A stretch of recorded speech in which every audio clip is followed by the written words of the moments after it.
సరిగమప సరిగమమ సరిగమప దని సా. ఆహా, ఎంత బాగా వచ్చారా నీకు మ్యూజిక్ మైకల్గా. ఈ టాలెంట్ చాలా నీకు మేయడానికి. ఓకే, మ్యూజిక్ వచ్చని నాకు అర్థం అయిపోయింది. నాకు వచ్చన్న విషయం అందరికి అర్థం కావాలి కదా. మంచి ఆపర్చునిటీ కావాలి మరి అయితే గట్టిగా. ఇప్పుడు ఇది మంచి హాలీవుడ్ రేంజ్ సినిమా అంటే స్పార్క్. ఇప్పుడు దీనికి డిఓపి, యాక్టర్స్, స్టోరీ అంతా బాగా సెట్ అయిపోయింది. ఒకటి ఉంటే చాలు, మ్యూజిక్. ఈ మ్యూజిక్ డైరెక్టర్ని మాత్రం మంచి సరైన నుండి దింపినామంటే ఈయన అమ్మ ఇండస్ట్రీ హిట్. ఇంక సినిమా మంచి మ్యూజిక్ డైరెక్టర్ కావాలి. ఏం చేయాలి? ఇప్పుడు మన టాలెంట్ బయట పెట్టాలి, మంచి ఆపర్చునిటీ కావాలి. ఇప్పుడు కానీ మన టాలెంట్ అంతా అట్టే తన్నుకొని వస్తాయి, ప్రవాహంలాగా టాలెంట్ కొట్టుకుపోతారు ఆ ప్రవాహం. అలాంటి మంచి కసున్న డైరెక్టర్ కానీ నాకు తగిలితే నా మ్యూజిక్ టాలెంట్ అంతా బయట పెడతా. ఏంటి ఇదేనా సార్? నేనే సార్. నీ పేరేంటి? నా పేరు మైకేల్ సార్. మ్యూజిక్ వచ్చా? మ్యూజిక్ బాగా వచ్చేది సార్. సార్ చాలా ట్యూన్స్ కూడా కంపోజ్ చేశాను సార్, కావాలంటే మీరు చూడండి. అబ్బో అవునా? మరి ఏది ఒక ట్యూన్ చూపించు చూద్దాం. ఇదిగోండి సార్, ఇప్పుడే చూపిస్తాను చూడండి. సూపర్ ట్యూన్ నేను కంపోజ్ చేసింది. ఇదిగోండి.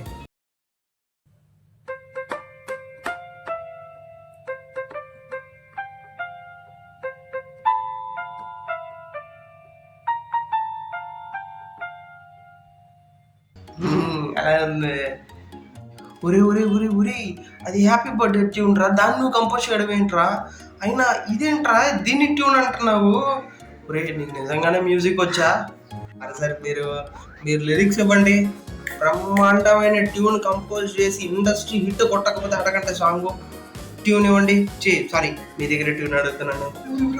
నా దగ్గర ట్యూన్ అడుగుతున్నావు ఏంద్రా? నేను లిరిక్స్ వేయాలరా? ఒరే నాయను, భలే తగులుకున్నావురా నాకు నువ్వు. ఇదిగో మన లిరిసిస్ట్ ఇచ్చిన లిరిక్స్ ఇదే.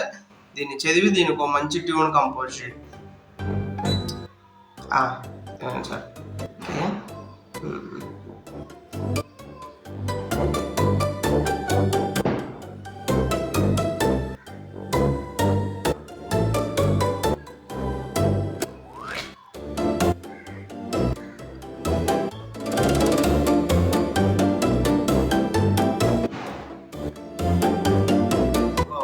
సినిమా వచ్చి హాలీవుడ్ ఫార్మాట్లో ఉంటుంది, ఓకేనా?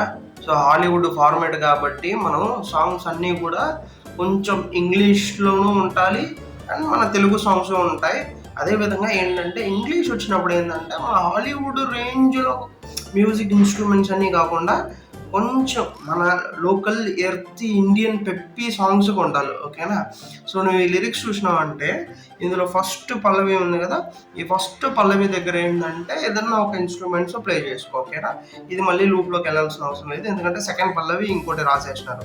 ఇప్పుడు ఈ చరణం నుంచి చూసినాం, ఈ ఫస్ట్ చరణము మనం ఫస్ట్ పల్లవి లూప్లో పోలేదు కాబట్టి ఈ ఫస్ట్ చరణం మనకి సెకండ్ చరణం లూప్ నుంచి కంటిన్యూ అవ్వాలి, ఓకేనా? దాని తర్వాత సెకండ్ పల్లవికి నేను ఏం చేయాలో చెప్తాను.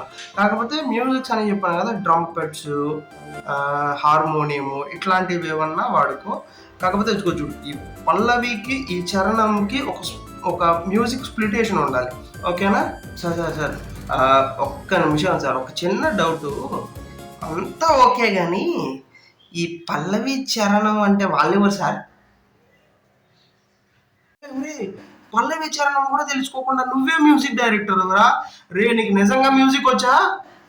కంగారు పడకండి సార్, ఈ పల్లవి చరణం ఎవరో తెలియదు కానీ మ్యూజిక్ మాత్రం ఎరగదీద్దాం.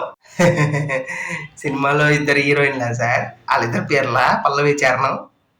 ట్యూన్ చెప్పు ఒకసారి ఈ సాంగ్కి. అన్నారు కదా, టా